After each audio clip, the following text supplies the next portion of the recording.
Was I targeting to become a venue owner? I would not say that was the end goal. Am I happy that I'm here now? Yes, absolutely. But it was a journey of figuring out what was going to work best for me personally, for my career goals, and for my familial goals.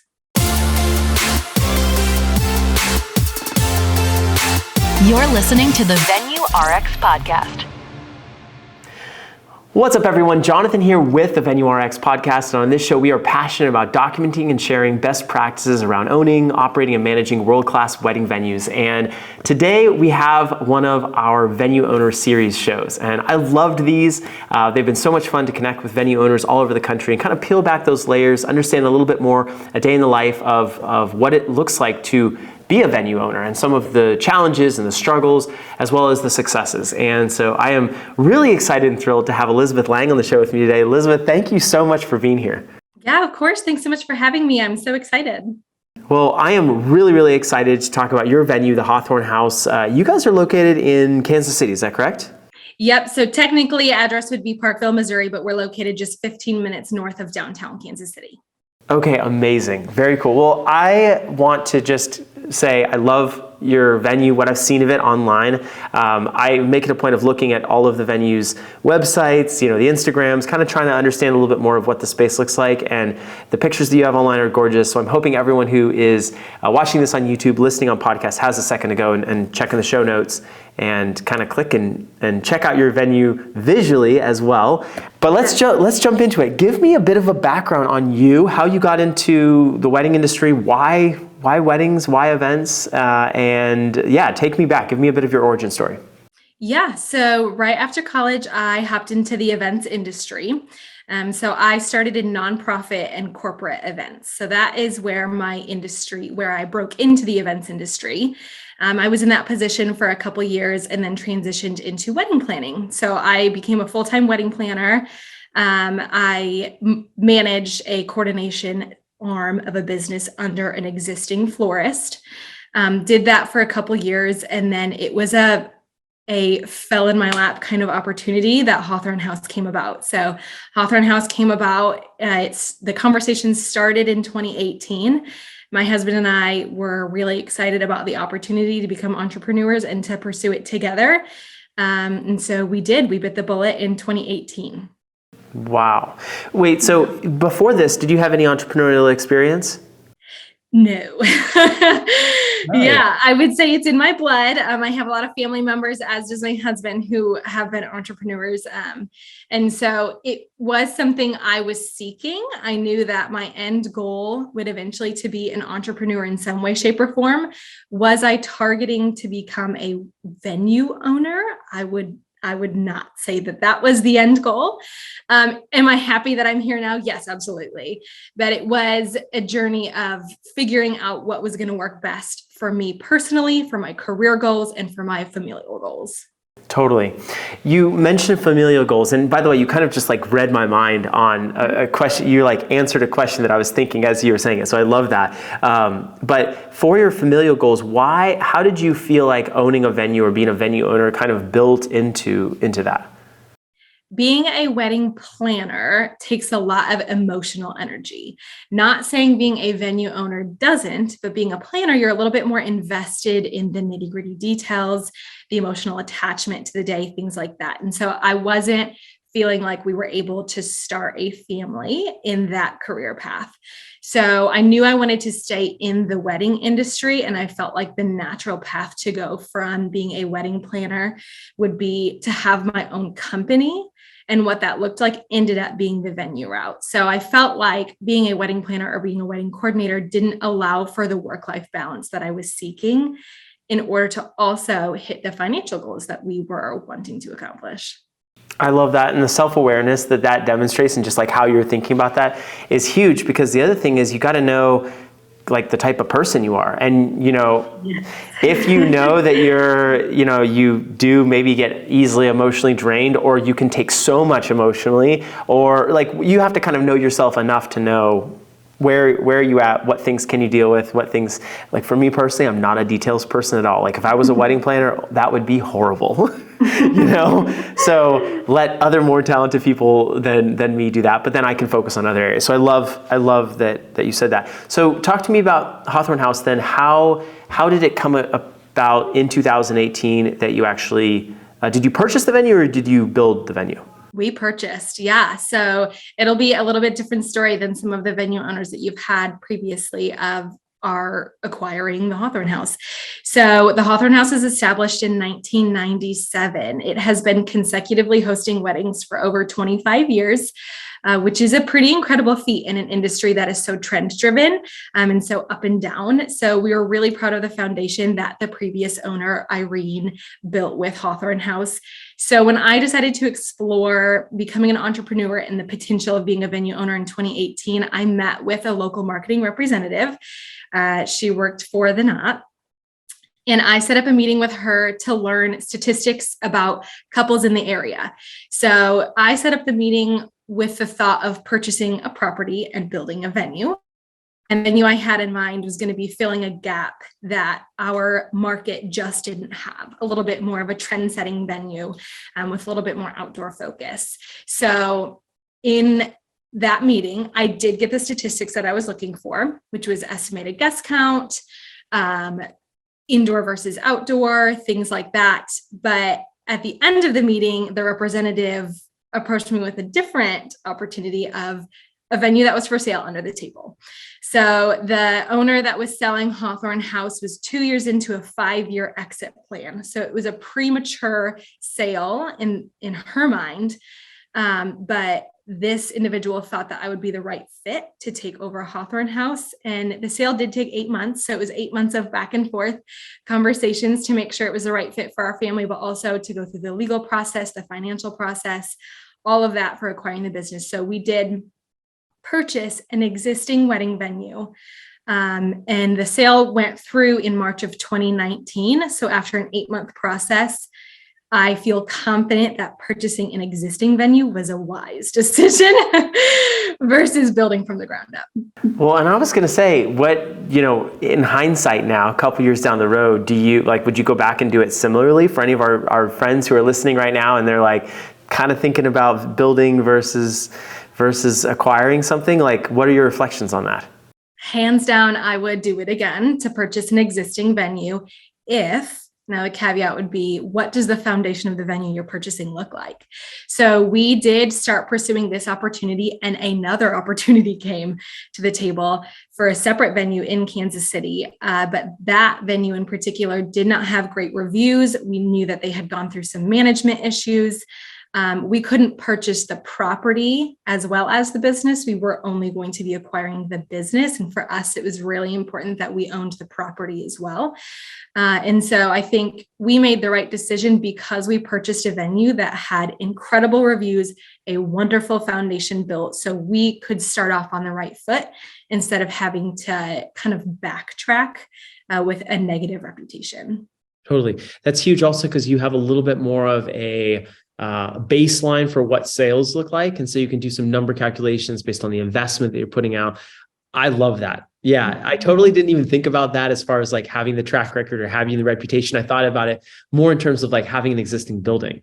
Yeah, so you would definitely relate well with my husband, who is he was a big advocate of not building, but instead buying an existing. Yeah. So going through the financials was huge. That's what a big piece of the 8-month process was, making our own projections to ensure that it would be a healthy business and we would be able to grow the business in the way that we wanted. Totally. That makes sense. Without asking specific numbers, I'm curious, just for kind of the edification of the group, how you funded the purchase. Was it through traditional bank loans? Was it through kind of private money, hard money lenders, family, friends? Like, how did you go about the process of actually funding the deal? Yeah, good question. The quick answer would be traditional funding through a bank. So just a traditional loan would be how we currently operate and how we operated from the start. We do have 2 investors. So there's a total of 4 business partners that own Hawthorne House, all of which are family members. So it's myself, my husband, and my in-laws, so his parents. But his parents are I wouldn't necessarily say silent investors, but pretty close to silent investors. We have quarterly meetings. We give updates, and they're available resources if we need them. And so they were a large component of allowing us to have the finances needed to secure a traditional bank loan for the amount that we needed. Got it. Okay. That makes so much sense. I like asking that question because I think one of the things that I've seen come up as a theme for people who reach out to us here on the podcast is like, how do I, if I want to do a venue, how do I do a venue if I don't have, a lot of money, or if I don't have great credit, or if I don't, like some of those different things. So it's always interesting to see how people put the deals together. Yeah. It's an easier sell to your bank if you can show financials from numerous years in the past. And so just another way of buying an existing venue is a wonderful thing. And yeah, our process was lengthy with 8 months. I mean, it could be lengthy to some people, it could be quick to some people, but definitely components that were important in that is my resume. So our banker really weighted my resume heavily in the process of providing us funding or not, because I would be the one responsible for the day-to-day operations of the venue and responsible for the success of the venue. And then we did start with maybe some more strict regulations. And then as we continued on and showed success in the business, those regulations were able to be relaxed. Oh, interesting. Okay. So I love that though, because I think it gives a little bit of direction and a path for someone. Like if you are listening to this right now and you do want to open a venue, but maybe you're a couple years out from your, where you want to be at financially to be able to purchase something, or, whatever the case may be, you still have things you can do. You can get involved in the industry. You can get the experience that you got, because that will help you show up better on paper for people to look at. So that's a huge bit of advice right there, Elizabeth. Thank you so much. So walk me through then. Now you own the venue. The venue has existing business on the books. Is that correct? Mm-hmm. How many weddings were booked prior, like when you got the keys? How many weddings did you have to execute that were part of the old management system or the old ownership? Yeah, great question. 47. So the day that we were handed the keys, we had 47 weddings left on the books for that calendar year. We got the keys on March 22nd of 2019, and our first wedding was on April 28th of 2019. So we had 4 weeks to figure it out. Yeah. It's nice. That's awesome. That's not a lot of time. Did you have help with this at all? Because I mean, obviously you had some of the wedding planning background. So like you weren't a complete newbie to the industry, but still owning a venue and kind of some of the different hats and different things you had to wear. Did you have help, consultants, a coach, anything like that? Or did you kind of just stand there and say, okay, what needs to happen next? Like how did you actually get things going and really start taking ownership of the venue past that, like, okay, here are the keys? Yeah, I would say the latter. So for the first year, it was this is Elizabeth's project and Elizabeth is going to figure it out. And so I put a lot of sweat equity into the business in that first year. So it was just me. We did have a team. So any employee who was employed by the previous owner, we offered to stay on board. And maybe half of them decided to take that opportunity up, but within the first 6 months, 6 to 12 months, I would say likely all of those employees decided to go in a different direction. And so resource-wise, it was my brain, my industry experience, and any documentation that was provided to me from the previous owner. To give you perspective on that, nothing was digitized. So I was handed a paper planner with tours and rehearsals written in them. So it was a quick learning curve. And I did it at the right time in my life. We didn't have kids at the time. My husband was and still is full-time employed at a corporate job. And so this was just my thing. And I was okay with putting in the hours required to make it a success. That's huge. Do you have kids now? I do. We have a 1.5-year-old, and I will be bringing another child into this world in 2 months.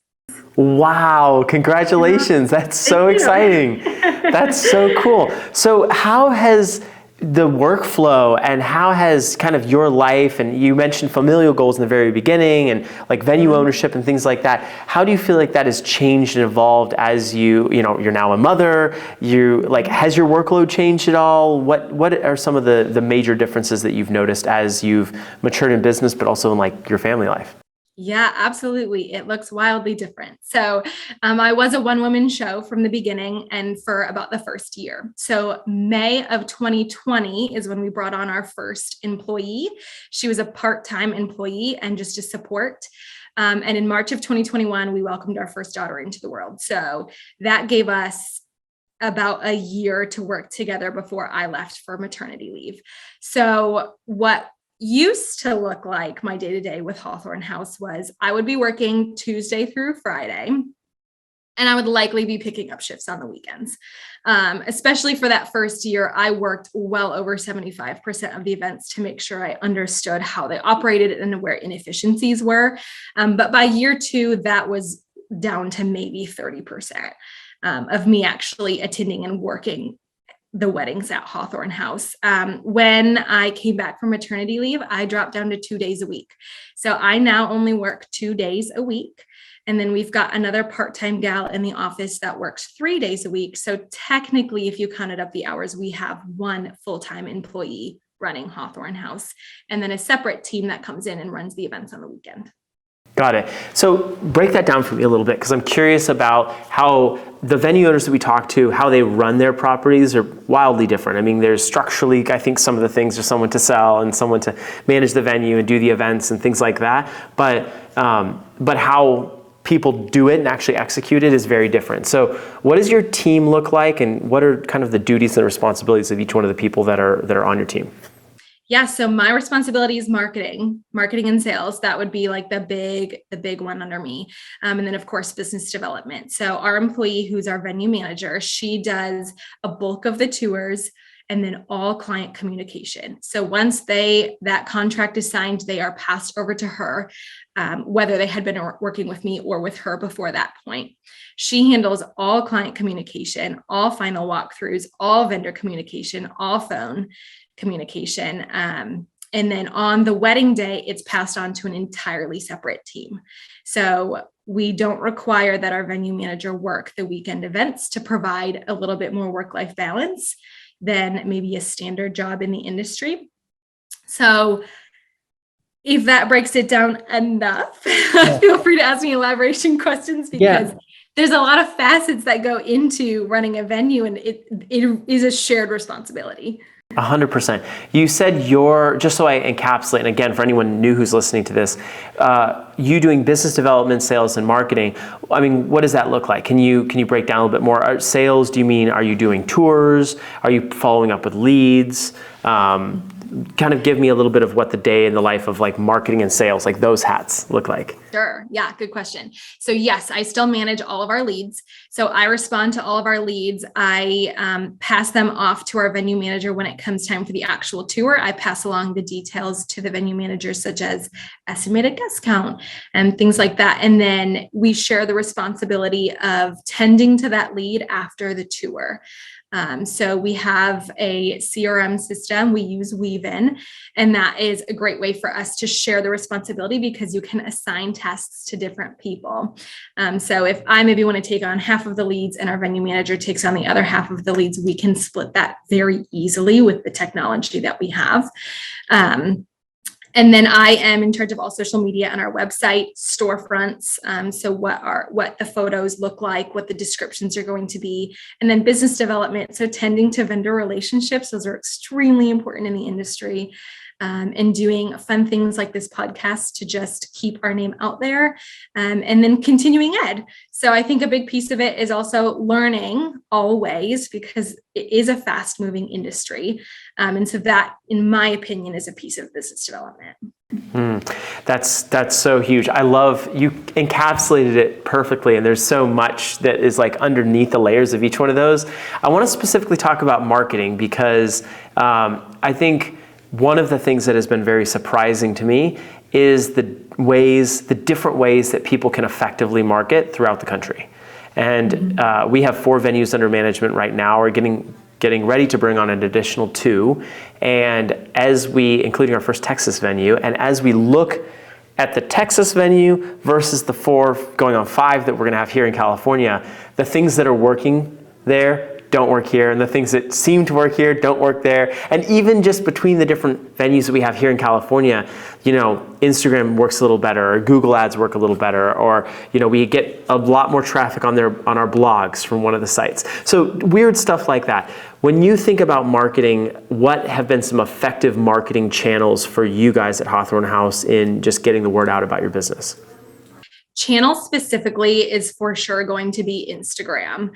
That is where we get a majority of our leads because they lead to our website. So where the actual leads come from in regards to our CRM system are going to be from our website. We do still have a membership with the Knot. I would be happy to delve into that, as I know everyone has very different opinions on it. We have a unique relationship because our contract with the Knot is roughly 15 years old. So we have been grandfathered into some pretty nice pricing on the venue side of things.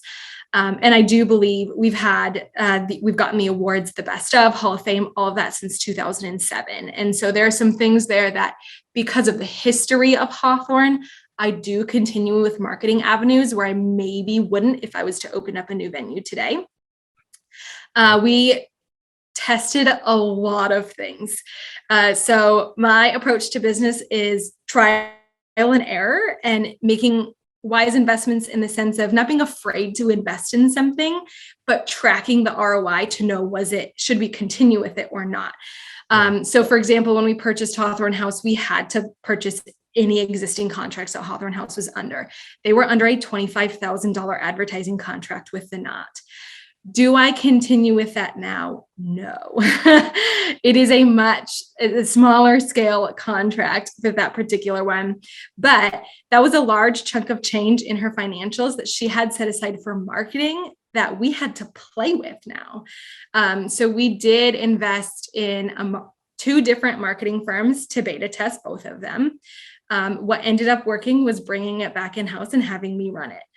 So that was extremely fascinating to come to that after a couple of years of working through different avenues. And then also we did invest $1,000 a month in Facebook and Instagram ads and realized there was not the ROI there that we wanted to see. When we pulled that, we were still hitting our goals and getting the tours and the bookings that we wanted. So we no longer invest any dollars in social media ads. It is just consistent content and it is educational content.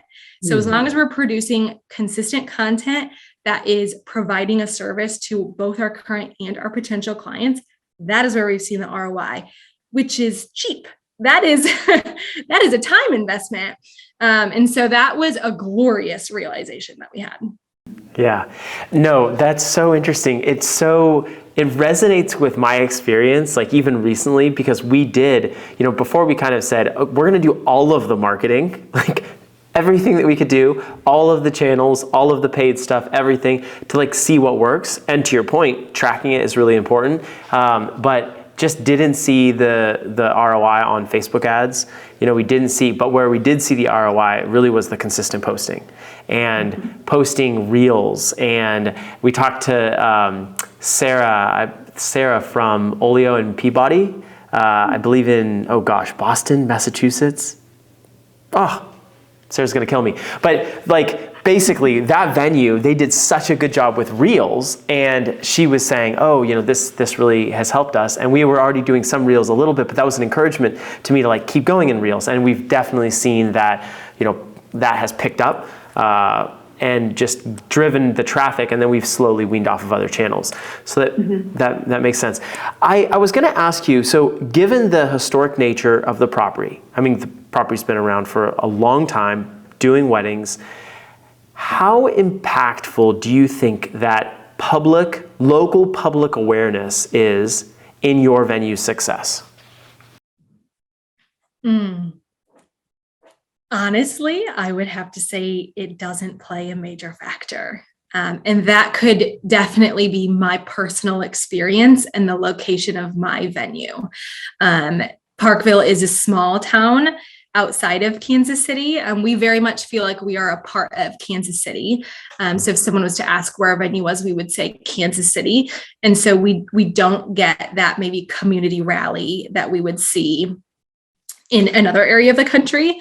And we don't necessarily see much turnaround from things like being members of the Chamber of Commerce, local business marketing avenues. But I wouldn't say that in a way to discourage other venue owners to seek those opportunities. I really do think it is my location. Specifically. So, and I was curious about asking that because I think some venues really do well and get, remote or like destination weddings, right? Their marketing is, they're seen in different parts of the country, and so people are flying to them. I know one of the properties we have has we get a lot of out-of-town folks for whatever reason. And I think it's because we've been published in different things and there's been some different pieces, and the venue's been around for 10 years. But we're not getting local. We're not getting anything local, even though we've tried the Chamber of Commerce's and some of the different things. So as you're doing some of your marketing, as you're getting, as you're tracking people who are coming to your venue and getting married at your venue, are you finding that they are from all over the place? Like where are you feeling that people are coming from? Yeah, it's a specific part of Kansas City that a majority of our couples come from. We do track that pretty heavily. It is the southern end of Kansas City, Missouri, which is a little bit more of a wealthier area. So people are willing to quote unquote travel to our property. It'd be about a 30-minute drive for them. So that does feel like quite a while for them. And our location is so close to downtown that our competitors are actually downtown venues. Our competitors are not the competitors that are further away from the city. So we are getting a bit of a different clientele in that sense. And then the couples that specifically seek out Hawthorne House, we are finding that they're coming to us from word of mouth marketing. So they are bridesmaids who experienced a wedding from that side of things coming back, or wedding guests.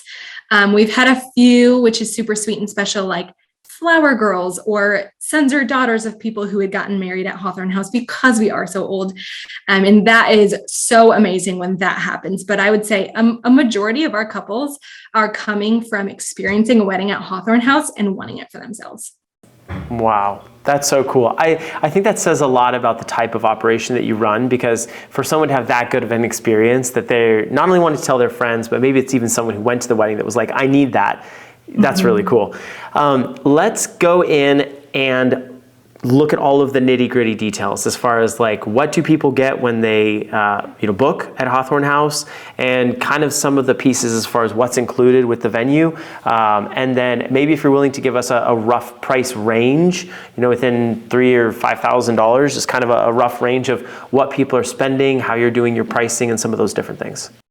Yeah, so I'd say current rough pricing is going to be between $6,000 and $10,000.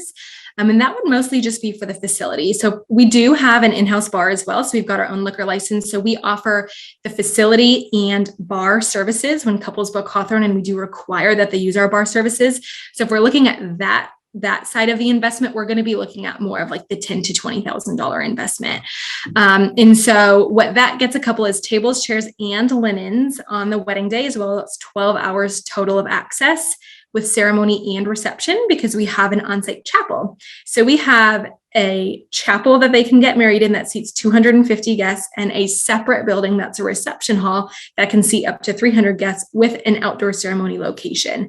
So being in the Midwest, we deal a lot with inclement weather. So it's great to have an outdoor ceremony option with a plan B built in that is temperature controlled. It looks like your traditional white little chapel, but is large, can seat 250, and is a turnkey property for couples, as well as 11 acres and just about 200 parking spots. So it is a vast property for the couples to play with.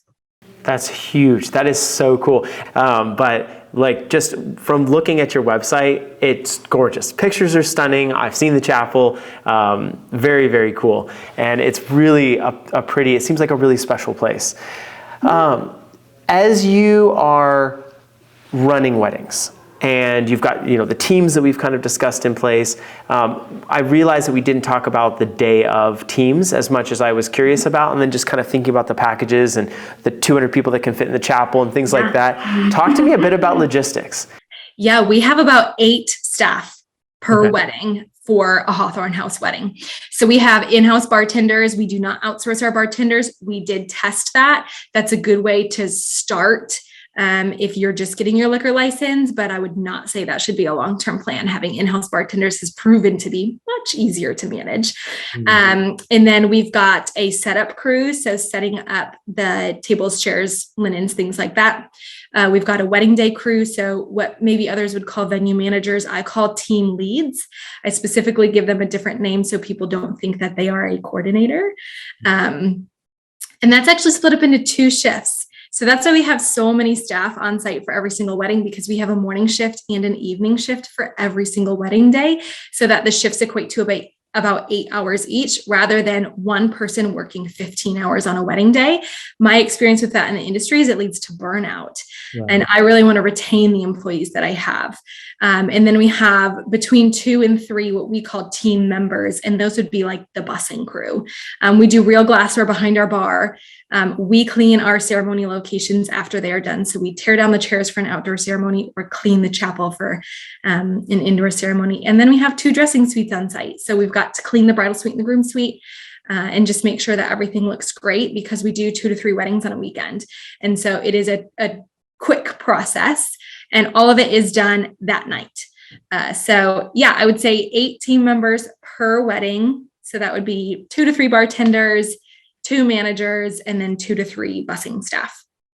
Got it. Are there overlap at all in some of the roles? Like, is the person who is the teardown person, could they also do some bartending to kind of give them a longer shift, or how? Because that's actually one of the things that we're currently working on in our properties, the properties we have here. 2 of the properties seem to be fine, but 2 of the properties we struggle with, like logistics of giving someone a long enough shift in the beginning and at the evening, kind of having that split shift piece. How do you handle that split shift idea of, like, there's so much work to be done in the beginning, set everything up, and then there's a lot of work to be done in the evening, especially when there's a flip on those 2 sides. How do you go about the scheduling? Have you had any friction with that, or kind of what are you guys doing for that? Yeah, cue me hiring Lindsay Lucas as my business consultant. So yes, I think that as any person in the hospitality or restaurant industry has experienced in the last 2 years, the hiring crisis is real. And so what we are finding is, how can we keep our current employees really happy? And I needed to listen to their feedback for things like that. So we actually took the approach of giving them too long of shifts from the beginning and too much work. And so we just recently, within the last 3-ish months, transitioned to separating that. So we created a bonus compensation menu. So we have our base roles. So if you want to be a busing individual for that night of the wedding, you can sign up for that shift. It's roughly 6 to 7 hours. Do you want to make an extra $75 this night? You can sign up for this. Do you only have 2 hours free that night? Well, you can sign up for the bonus compensation as well and just pop in, get that done, and go back home. So that has proven to be a really wonderful way for us to make sure that all of the available shifts are filled. Totally, because you do have but I love that bonus idea. That's very cool. We'll have to chat offline about that. And I want to see, because we have been kind of struggling with this, because we first tried to do the same thing that we did all the other venues. And even though these venues are only 20 minutes apart, it's totally different, different layouts and different things like that. So, okay, that makes so much sense. Talk to me about a couple more details, and then I want to hear kind of what you're up to next, as well as the question that I ask all venue owners, which is, what is your most favorite and least favorite part about owning your venue? So, but before I ask you that, so do you require a coordinator on property, or do you provide one? I do not require it. Because I come from the coordination world, I provide a lot of education around why they're phenomenal. And I've set an internal goal from day one of having 70% of our couples book a coordinator, and we have hit that goal every year. So I don't require it, because we're able to hit the threshold we want to see by educating instead of requiring. Interesting. I like that. Very cool approach, different approach than I've heard. Very interesting. What about insurance? What about, all of the, people getting crazy? Someone who doesn't have, a wedding planner who's like, oh, it's my mom and she planned events back in, whatever, and she just done some birthday parties. We're going to do it. How do you handle those sort of situations that maybe feel a little bit less like out of control a little bit more? Yeah. They just take a little bit more emotional attention. Fair. And so we just know going into it that those weddings we might need to provide a little bit more touch point. So maybe we provide a little more communication throughout the planning process with them on our rules and regulations. And we might ask a bit more questions at the final walkthrough to ensure that things aren't going to pop up on the wedding day that a coordinator would typically handle. And we are very, very clear. We have a blog post that we link to. We send an automated email to our clients as they prepare for their final walkthrough to read this blog post about the difference between a venue manager and a wedding coordinator, so that they know going into it not to have those expectations for the Hawthorne House staff, because the Hawthorne House staff are not trained to do that job. We don't require wedding insurance. We just highly encourage it. We actually found that to be really, really beneficial because not everyone wants it, which is their personal choice. And from our perspective, if they don't want to take advantage of coverage like that, then they just accept the liability. So from my perspective, it's having the conversation and saying, you can make a choice. You can accept the liability yourself, or you can pay a couple $100s for event insurance. It's up to you. So yeah, I think like with everything that I've been saying, it's just education and being open and honest with them and having conversations instead of letting things slide. And then having maybe a sticky predicament later. Yeah, absolutely. I feel like, well, I'm curious. Do you have a lot of people, you said 70%, at least 70% hire the coordinators. What about the insurance? Ooh, I don't have those statistics. That would be really great to pull. It would have to be very low. I would be surprised if we hit 25% securing event insurance. Huh, interesting. And okay. I would say that could be a regional thing. Event insurance was not really a thing. It was not talked about in Kansas City, even pre-COVID. So I would say the conversations have heightened since COVID, but even when I was a coordinator, it was not something that we were educated on, that we were educating clients on, nothing. Huh. That's so interesting. But that's cool too. I mean, I totally get it from that perspective, but it's definitely different than I'm used to hearing. So I love that. Imagine in California. Yeah. Yeah, California, it's a whole different thing. Yes. Okay, that makes a lot of sense. Well, I want to ask you then, what are you kind of like, what's next? Like, what's the path for you moving forward? Are you, now that you've owned this venue for a couple of years now, do you feel like you kind of like have your bearings under you, you're good? Are you one of those people that like want to go to the next challenge and you've got a little bit of that entrepreneurial ADD, or are you're looking to operate this venue for the next 10 years? Where are you at? Yeah, you're speaking my language. So I'm about to have a baby, which means I'll be taking a step away for a few months, which is super exciting. And we just sent an employment contract today and received it back for our first real full-time salaried employee hire. So that is the next chapter of Hawthorne House. We have 2 additional office members coming on board, which is going to allow me to take more of that CEO role. You had a phenomenal podcast that was a great encourager for me of just venue owners taking that CEO role and what that looks like, and how there can be kind of some stigma around that in the industry. And so I'm really excited to be pursuing that now, of being able to focus on big picture and really handing off the day-to-day operations. So if you talk to me in the next 6 months, I am hopeful that I will say I am no longer involved in the day-to-day operations of Hawthorne House. We will be hitting our 5-year ownership goal by then. And so that's great. Are we going to sell anytime soon? No. I feel like we are feeling that rhythm, and I'm happily surprised that we feel that rhythm 4.5 years after ownership. I feel like that, to me, feels good. I'm not disappointed in how long it took, and I'm not surprised that we hit it quicker. I think it just feels right.